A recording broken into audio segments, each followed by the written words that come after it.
శివరామ గోవింద నారాయణ మహాదేవ శివరామ గోవింద నారాయణ మహాదేవ శివరామ గోవింద నారాయణ మహాదేవ విష్ణుం నారాయణం కృష్ణం మాధవం మధుసూదనం హరిం నరహరిం రామం గోవిందం దధివామనం విష్ణుం నారాయణం కృష్ణం మాధవం మధుసూదనం హరిం నరహరిం రామం గోవిందం దధివామనం విష్ణుం నారాయణం కృష్ణం మాధవం మధుసూదనం హరిం నరహరిం రామం గోవిందం దధివామనం.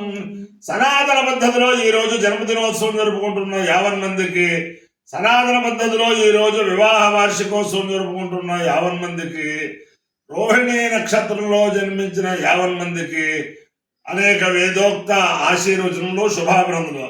ముందర రోహిణీ నక్షత్రం, తర్వాత శుక్రగ్రహం, తర్వాత ఆశీర్వచనం.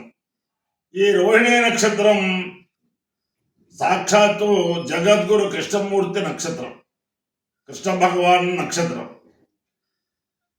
దేవతల్లో జగద్గురు బిరుదు కృష్ణ భగవానుకు ఉండే, మనుష్యుల్లో ఆదిశంకరాచార్య స్వామి వారికి జగద్గురు బిరుదు ఉంటుంది.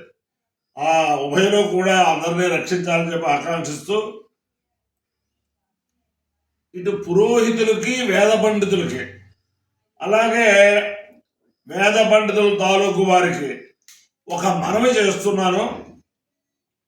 రేపు 14వ తారీఖు, డిసెంబర్ 14వ తారీఖు ఆదివారం నాడు ఉదయం 9 ఆ ప్రాంతానికి ఆంధ్రప్రదేశ్ పురోహిత సంఘం ద్వారా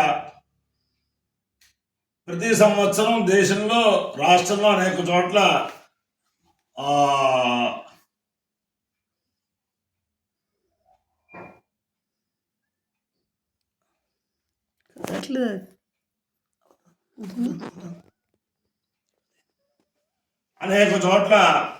ఈ పురోహితులకి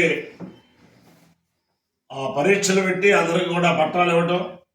అలాగే ఈ పురోహితం అన్నది కేవలం బ్రాహ్మణులకే కులవృత్తిగా ఉండాలని చెప్పి బ్రహ్మశ్రీ యామిజాల నరసింహమూర్తి గారు, ఆ ఏలూరుపాడు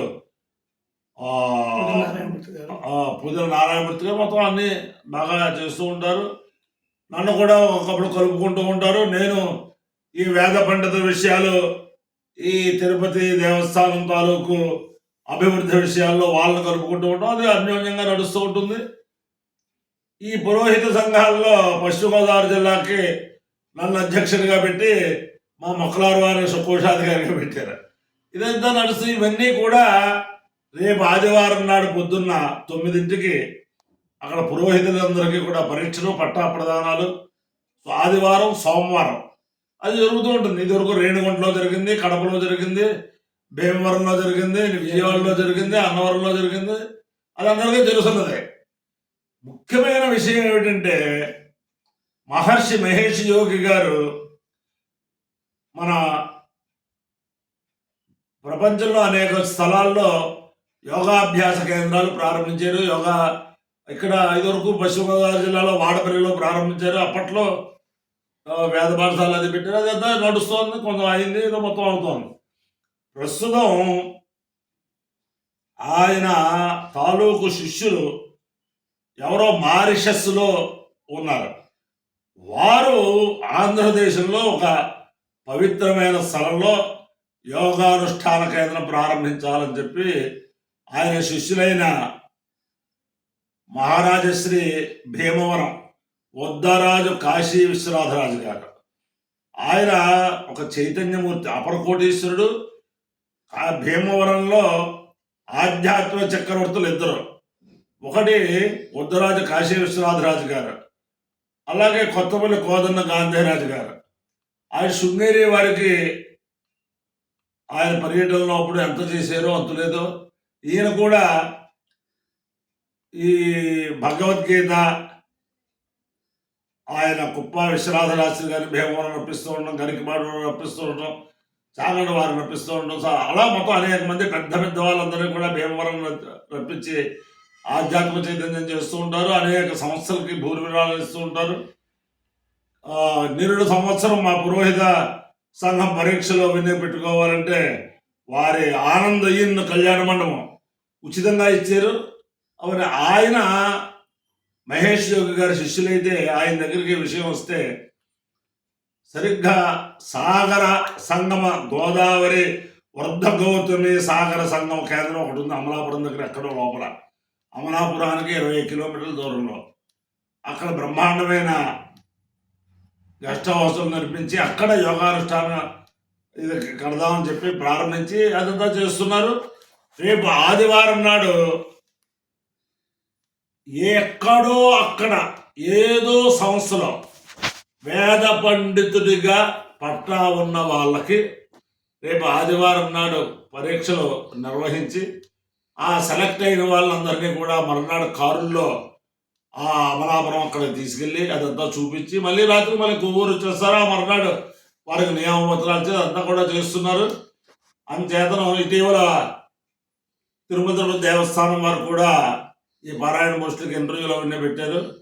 అందుచేతను అవన్నీ కూడా సఫలీకృతం అవ్వాలని వెంకటేశ్వర స్వామిని ప్రార్థిస్తూ ఈ ఉద్దరాజు కాశీ విశ్వనాథరాజు గారు, యామిజాల నరసింహమూర్తి గారు కలిసి ఆ యోగానుష్ఠాన కేంద్రం అది బాగా ఒక ఆదర్శవంతమైన కేంద్రంగా ఇది చేయాలని చెప్పి కంకణం కట్టుకున్నారు ఇద్దరును. ఆయన అంటే ఉద్దరాజు కాశీ విశ్వనాథరాజు గారికి ఈయన కుడిభుజంగా నేను అహమస్వి అని చెప్పి అంటాం, అది కార్యాచరణ దాటం.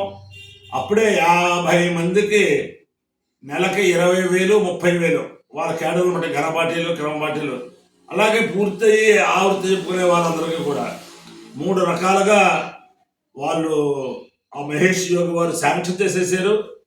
అవన్నీ కూడా రేపు ఆదివారం నాడు అంటే 14వ తారీఖు ఆదివారం నాడు కొవ్వూరు గోపాదాల రేవులో ఇవన్నీ కూడా జరుగుతాయి. ఈ కార్యక్రమం పురోహిత పరీక్షలు అక్కడే, ఈ వేద పండితుల పరీక్షలు అక్కడే, పరీక్షలు కాదు వేద పండితుల ఇంటర్వ్యూలు అవన్నీ కూడా అక్కడ 2 రోజులు కూడా కొవ్వూరు ఆ పరిసరాల్లో ఉన్న పురోహితులే కాకుండా ఉభయ రాష్ట్రాల్లో ఉన్న వేద పండితులందరికీ కూడా, తెలంగాణ ఆంధ్రప్రదేశ్లో ఉండే వేద పండితులందరికీ కూడా ఈ మహేష్ యోగి వారి 20,000 రూపాయలు 30,000 రూపాయలు ప్రతి నెల ఇచ్చే దానికి అర్హులే. ఎక్కడో అక్కడ పట్టా ఉంటే చాలు వాళ్ళకి.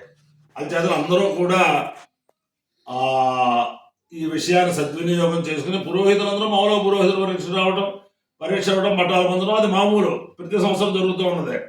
ఈ సంవత్సరం మాత్రం ఇది విశేషం కాబట్టి మొత్తం వేద పండితులు తాలూకు వాళ్ళందరూ కూడా సమన్వయం చేసుకుని ఒకవేళ వారు అనుకున్న సంఖ్యకంగా దాటిపోతే మళ్ళీ అతిశీఘ్ర కాలంలో మళ్ళీ సంక్రాంతి వెళ్ళేసరికి మళ్ళీ కొత్త పోస్టులు కూడా వచ్చేస్తాయి.